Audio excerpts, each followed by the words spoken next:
Oui, alors donc vous aviez invité Evie et Elias pour deux conférences finalement, et vous aviez mené les débats, vous aviez posé les questions sur la rencontre d'Evie et Elias, sur leur rencontre, sur leurs difficultés, sur la création de ce village, sur le projet éthique de ce village, parce que c'est ça le plus important.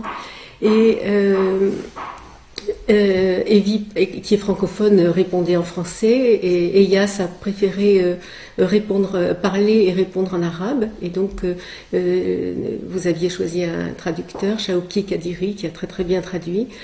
Et je crois que Elias était maire du village à l'époque. Oui, absolument. Il était maire du village. Il venait nous voir à la fois en tant qu'auteur de ce livre et en même temps en tant que maire du village. Tout à fait.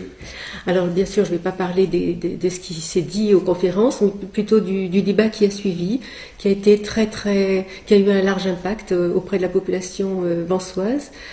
Il y a eu quelques interventions peut-être un petit peu vives, un petit peu controversées, de personnes qui critiquaient en disant que c'était quand même un village, que c'était une idée utopique et que c'était très isolé dans la société israélienne.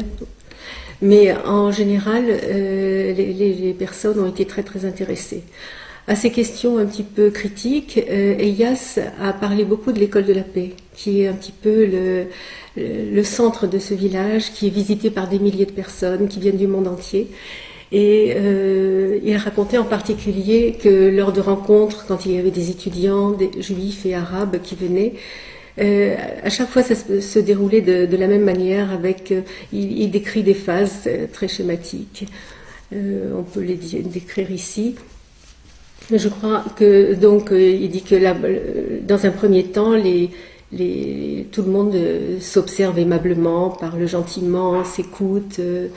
Et puis très vite, les Palestiniens, c'est Elias qui parle, les Palestiniens prennent de l'assurance, et que dans la troisième phase, les Juifs se sentent un petit peu menacés dans cette assurance, et ils veulent reprendre un peu le contrôle des débats.